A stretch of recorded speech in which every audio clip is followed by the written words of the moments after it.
Congress is still looking for answers into the attempted assassination of former President Donald Trump. They held another hearing today. This time they heard from the director of the FBI. Christopher Wray told lawmakers Thomas Crooks became interested in the former president's rally at least a week before. Investigators say he had also searched previous assassination attempts online.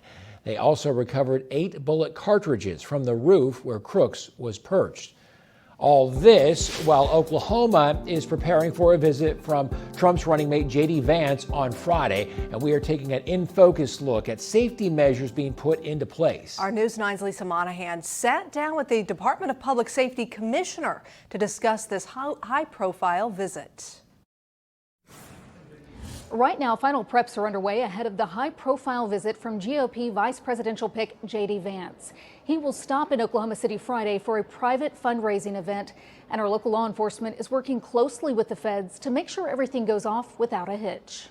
If your mandate is to protect this person's life, then you've constantly got to look at whether they're the current president or a candidate or a former president.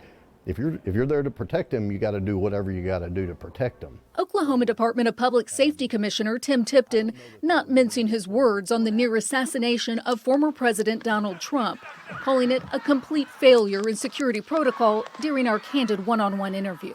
The entire setup of allowing somebody with homicidal intent to have line of sight with a long rifle that close to President Trump was a complete failure of the mission. I mean, that's like Threat Assessment 101. And Threat Assessment 101 is exactly what Tipton and OHP, along with numerous local and federal law enforcement agencies, are busy focusing on ahead of Republican VP candidate J.D. Vance's visit to Oklahoma City on Friday. What's being done right now to make sure everything's safe and secure? We utilize the same systems that the Secret Service does, and our tactical teams and emergency response teams are well trained in those systems. Tipton says the Secret Service scopes things out in advance before coming up with a coordination plan with local jurisdictions.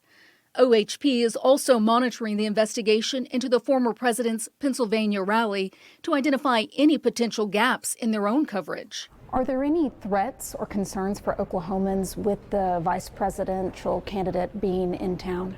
I wouldn't say at this time we have any particular threats, but it's just common sense that when that polarizing of a candidate comes into town, that those threats have a potential. And Tipton says whether you lean left or go right, keeping any political figure safe is something the security of the nation depends on. Whether you're a lone individual who has some kind of radical ideology or you're a adversarial other country, we want them to see that we have the ability to protect our elected officials and our candidates. The commissioner says they've seen a significant uptick in threats made against elected officials since 2020, but the Oklahoma Counterterrorism Intelligence Center operates 24/7 to monitor any threats.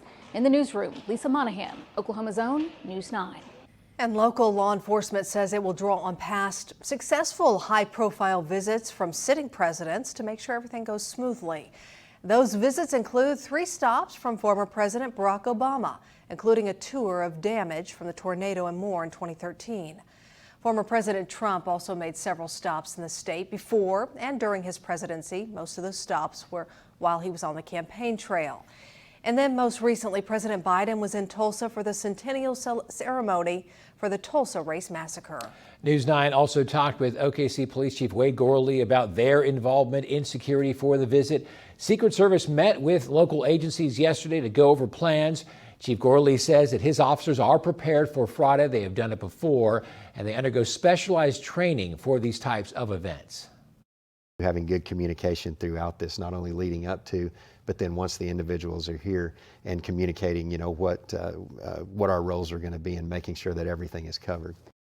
Meanwhile, metro agencies are also taking advantage of a new state-of-the-art facility at the Moore Norman Tech Center campus. It offers refresher courses for vets, along with basic training for Moore, Norman, Midwest City, and Cleveland County recruits. The center has a CLEAT-approved firing range, simulated nighttime shooting, and 90,000 feet of asphalt for driving. And again, J.D. Vance's visit is coming up on Friday. Look for more coverage, including details on the visit, on our website, news9.com.